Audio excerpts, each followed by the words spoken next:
일단 제가 취향은 존중합니다. 그렇지만 만약 우리 국민의힘의 후보 중에서 제가 차은우 씨보다 낫다라고 말하는 분이 있다면 우리 국민의힘에서는 절대 공천받지 못할 겁니다. 왜냐하면 아주 높은 확률로 굉장한 거짓말쟁이거나 굉장한 아첨꾼일 거거든요. 대표의 코를 대신 파주거나 대표가 차은우보다 잘생겼다라고 하는 비위 좋은 아부꾼만이 살아남을 수 있는 정글이 돼버린 것이 지금 이재명 대표의 민주당입니다. 이재명 대표는 전통의 민주당에 도대체 무슨 짓을 하고 있는 겁니까?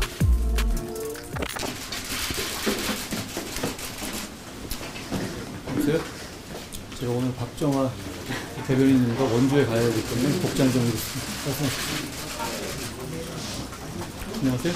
서울대학교 정도림이라고 안녕하세요, 원장님. 민주당 공천에 있어서 친명인대 비명 행사라는 말이 나오고 있는데 민주당 공천에 대해서 어떻게 생각하시는지.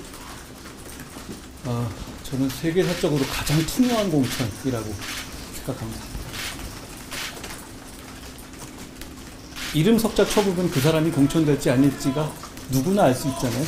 정치 고관요청이 아니라 하더라도요. 제1당이 그러는 건 나라를 망치는 겁니다.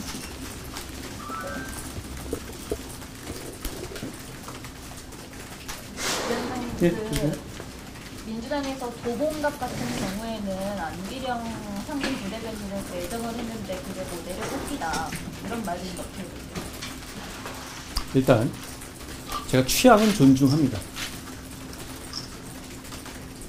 그렇지만 만약 우리 국민의힘의 후보 중에서 제가 차은우 씨보다 낫다라고 말하는 분이 있다면 우리 국민의힘에서는 절대 공천받지 못할 겁니다. 왜냐하면 아주 높은 확률로 굉장한 거짓말쟁이거나 굉장한 아첨꾼일 거거든요.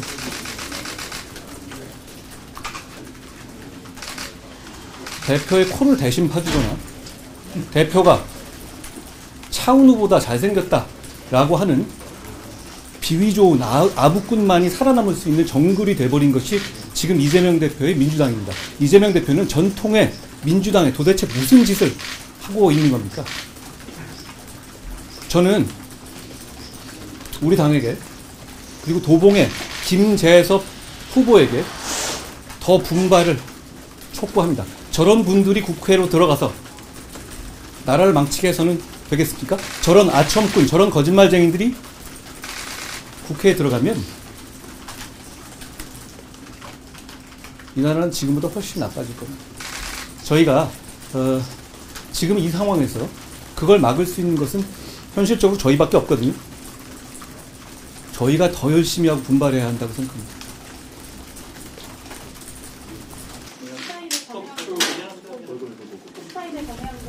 어제 서울의 소리에서 김건희 여사가 디올백 말고도 양수와 스탠드 등을 받았다고 공표를 했는데 디올백 문제 포함해서 김건희 여사에 대한 조사나 수사 필요하다고 보시는지. 저는 제가 한 말 그대로입니다. 한국일보 남항현입니다. 안녕하세요. 국민의힘의 창당 완료됐는데 그 보조금을 받을 걸로 예상이 되고 있잖아요. 그러면은 비례정당 보조금에 대한 처분은 좀 어떤 식으로 할 계획이신지 여쭤보겠습니다. 저는 다른 어떤 정당과 같이 결혼 사기처럼 사기쳐서 받은 돈이 아니잖아요. 실제로 그 당의 이름으로 저를 비롯한 많은 사람들이 국민의 선택을 받기 위해서 정치 활동을 할 거고 최선을 다해서 선택을 받기 노력할 거 아닙니까? 실체 없이 합쳐가지고 돈 받고 헤어지는 거하고는 완전히 다른 이야기죠. 그 무슨 말씀입니까? 잘 그런 비슷한 얘기를 하는 분이 계시던데 그건 자기들 얘기나 하죠. 6억 6천 정당 말씀하시는 거죠. 그거하고 그게 어떻게 비교가 대상이 됩니까? 실제로 정치 활동을 최선을 다해서 하는 정당이잖아요. 그렇지 않습니까?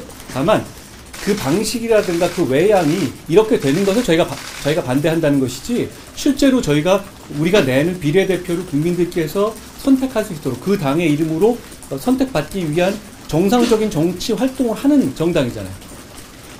비교할 걸 비교해야죠. 급하더라도 그렇게 아무거나 막 갖다 대면 안 된다고 생각해요. 어디세요? 경향신문. 안녕하세요. 네. 공정성을 강조하시는데 이번 어제 경선 발표된 거 보면 신입 진입 간격이 너무 높아서 현역 불패 공천이라는 비판이 나오는데 인적 쇄신 필요성 좀 느끼시는지 궁금해요. 여러분 이렇게 말씀드리겠습니다.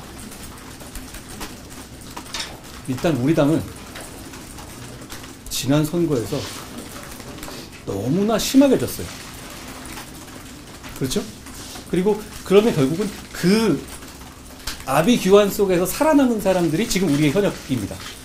그렇기 때문에 현역들의 경쟁력이 있는 사람들이 주로 많이 살아남아 있다라는 점 하나. 그리고 저희가 룰을 발표하는 것은 현역들, 특히 중진급들의 대단히 불리한 룰입니다. 그걸 이해하시죠? 그러니까 반발도 많죠. 뭐 몇 프로를 깎고 30% 가까이 깎았다라고 하는데 거기서 이기지 못하는 시민이라면 우리 본선에서 경쟁력을 의심할 수밖에 없고, 말씀드리지만 우리는 통진당화되는 민주당이 국회를 장악해서 이 나라를 더 망치는 것을 막을 수 있는 유일한 세력입니다. 이기는 공천, 설득력 있는 공천을 해야 하는 것이고 그 시스템대로 운영돼야 하는 것입니다. 그리고 내부를 보시면 저희 내부에 중진급들의 스타급 이동이 상당히 많아요. 그러니까 그리고 끝까지 보시면 상당 부분 그거는 이 많은 쇄신이 있을 것이다. 저는 그렇게 예상합니다. 그리고 조용한 공천이니까 감동이 없다 이런 취지의 저 주장도 하잖아요. 우리의 조용한 공천은 보이지는 않지만 많은 분들의 감동적인 희생과 헌신이 있기 때문에 가능한 겁니다. 감동적인 희생과 헌신 없이 조용한 공천 가능하겠습니까? 여러분 베테랑이시니까 조용한 공천 보신 적 있어요? 지금까지 최근에 대한민국 사회에서? 그게 가능한 이유는 지금 계속 보도되고 제가 굉장히 감사의 말씀 드리고 있지만 우리 당 입장에서 굉장히 그동안 헌신해오고 존재감 있던 분이 우리 전체의 승리를 위해서 반복적으로 계속적으로 헌신해 주시고 계시고 승복해 주고 계시기 때문입니다. 그거 굉장히 어려운 겁니다. 결국 저는 그런 식의 중진들의 헌신과 희생이 오히려 이 지금의 조용한 공천을 만들어 주고 계신 것이다 라는 생각을 하고, 그리고 탈락하신 분들도 마찬가지입니다. 물론 얼마나 마음이 안 좋으시겠어요. 그렇지만 그분들께서 이렇게 승복해 주시고 품위를 가지고 이의 제기를 해 주시는 것에 대해서 당을 대표하는 사람으로서 대단히 감사하다는 말씀을 다시 한번 드립니다. 안녕하세요. 조 기자님 안녕하세요. 네. 저 SBS 조윤아입니다. 상당히 많은 쇄신이 있을 거라고 말씀을 하셨는데 그 쇄신이라 하면은 영남권의 쇄신이 좀 필요하다라고 보시는 건지 그렇게 해석해도 될지 궁금합니다. 특정 지역에 말씀을 드리는 건 아니고 저희가 영남권이 어차피 의원 수가 많잖아요. 그렇지 않습니까? 그러면 거기에서 여러 가지 경선이 되고 그 결과를 보시면 차이가 날 수밖에 없을 겁니다. 다만 그 쇄신이라는 게 예를 들어서 이재명 대표식의 피를 보는 그런 쇄신을 원하세요? 그게 쇄신입니까?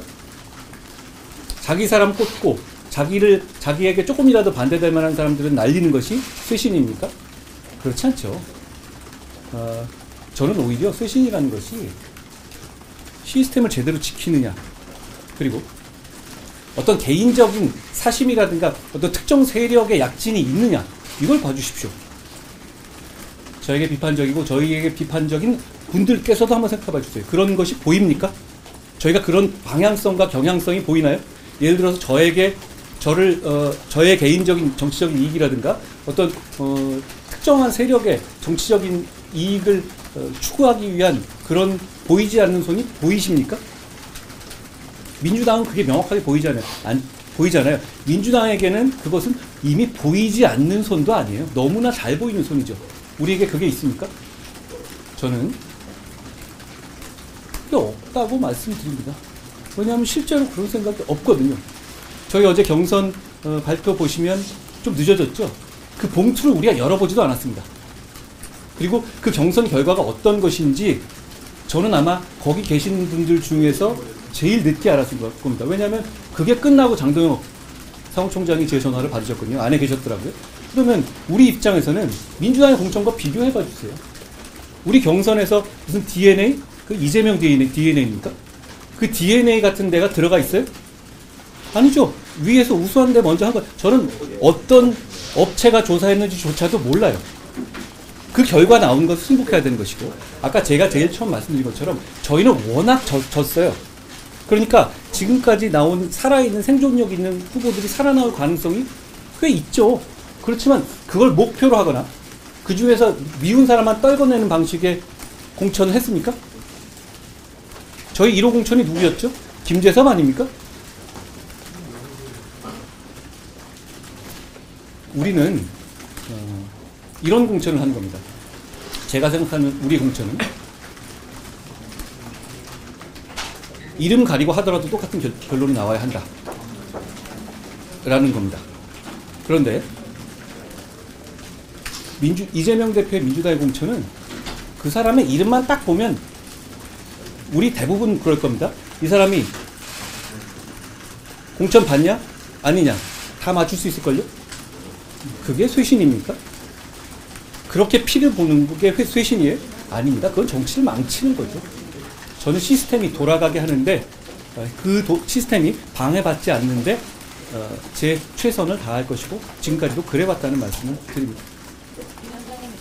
안녕하세요.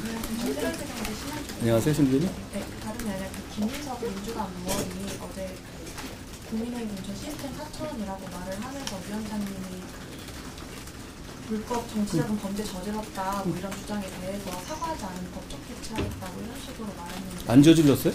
관련 논의 때문에 그분이 안 저질렀습니까? 지금 제가 어제 말씀드린 것이 7억 2천 받은 거잖아요. 야, 진짜 많이 받았네요. 그런데 그게 처음이 아닌 것도 아시죠? 그 이전에 또 대기업한테 2억 받은 것도 있었잖아요. 저는 이렇게 말씀드리죠. 그분은 제가 말하는 운동권 특권 세력의 대표 주작격인 분이잖아요. 정말 젊을 때부터 이 정치 바닥을 계속 지배하듯이 계시죠. 철새처럼 계속 옮겨 다니셨죠. 대기업으로부터 2억 받은 혐의로 집행유예 받으셨죠? 제가 기억으로는. 뭐 틀릴 수도 있어요. 뭐 틀리면 종종 하겠습니다. 제가 어차피 랜덤으로 말씀드린 거니까. 그 다음에 7억 2천을 받으셨죠? 그리고 13년, 14년 가까이 동안에 그 추징금도 안 내셨죠? 세비는 꼭꼭 받아먹으면서 말이죠. 그리고 지난 1월 19일인가 20일 정도의 기사를 제가 봤는데요. 민주당은 우리랑 달리 무슨 적격심사위원회가 별도로 있잖아요. 공천적. 그때 그 추징금을 다 내지 않은 상태에서 공천 적격을 받으셨잖아요. 거기 인터뷰가 나왔던데요. 김민석 측에서는 열심히 내고 계신다. 14년째 열심히 내고 계시다는 말인가요? 그러면서 그 여정의 끝이 겨우 이재명 대표한테 아부해서 단수 공천 받는 겁니까? 여기에 어떤 민주화 운동의 배의가 있습니까? 이런 분들을 청산하는 것이 도대체 몇십 년째예요. 운동권 원툴로 철새처럼 옮겨다니면서 이런 분들을 청산해야 한다는 것이 우리의 시대정신이어야 한다고 생각하고, 저는 이런 분들을 청산하기 위해서 우리 힘이 아직 많이 부족하다고 생각해요. 우리 당이 더 열심히 하고 제가 더 열심히 하겠다는 말씀을 드립니다. 어떤 부분이 잘못됐다는 취지로 말씀하시던가요? 지금 네, 표적 수사? 네. 그럼 그 전에 2억 받은 건 뭐죠? 그거 노무현 정권 때 수사인데요? 그럼 그 표적이면 왜 추징금을 계속 내고 계셨나요? 김민석 의원이 표적 수사를 당했다라는 것에 많은 분들이 동의하세요? 그리고 추징금을 납부하지 않은 상태에서 지금 민주당의 올해 1월 말에 적격심사를 받으신 것 아니에요? 적격 통과하신 것 아닙니까? 제가 보도에는 그렇게 봤습니다.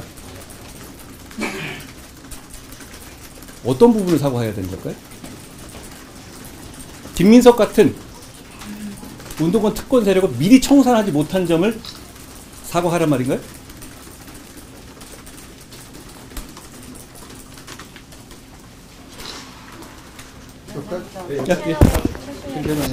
어제 저녁에 150에서 160석 발언에 바로 뭐 경고를 하셨는데 어떤 취지로 그러시는지.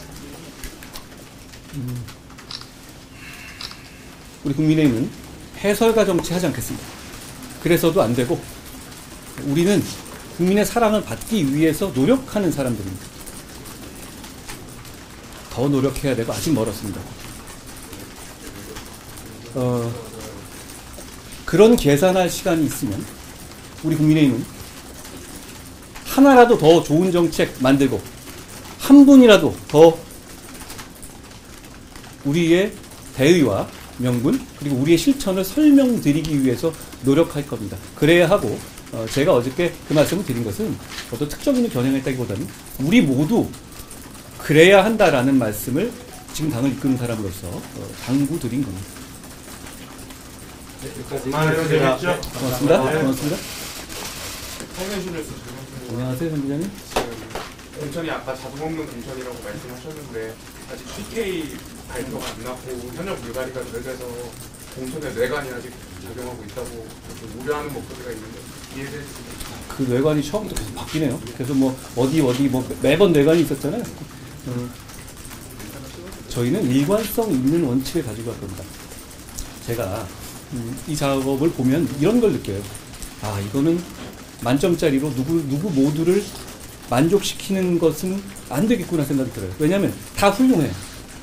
그리고 지금 이해하시는 분들처럼 그분을 우리가 결정했다 하더라도 그것도 수긍할 수 있는 결론이겠어요. 왜냐하면 사실 국민들의 사랑을 받을 수 있는 지역은 굉장히 추상적인 개념이고 여러 가지 판단에 따라 다르잖아요. 그렇기 때문에 지금 탈락하신 분들이나 이런 분들에 대해서 안타깝게 생각합니다. 훌륭한 분들이 굉장히 많아요. 그런데